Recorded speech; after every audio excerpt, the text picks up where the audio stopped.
He's been to Africa before, including just months after taking office. But only now, 6+ years on the job, is America's first African-American president coming to Kenya, land of his father. It's obviously symbolically important. And my hope is that we can deliver a message that the U.S. is a strong partner. And the reason it's taken so long speaks volumes about Barack Obama, Kenya, and an Africa that hoped he'd be its champion. Well, I think there were a lot of concern early on that he was kind of slow out of the blocks in Africa policy. Analyst Jennifer Cook says in a first term battered by recession and war, Obama's focus was clearly elsewhere, and Africans noticed. I think many Africans have been concerned that it's been late in coming, and that other players like China, India, have kind of filled the void.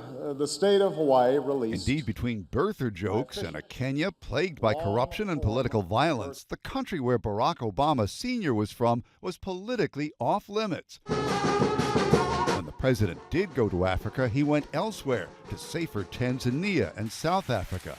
Yet for the past year, he's been building up to a new push on Africa. Despite poverty, despite conflict, there is a strength and a resilience there.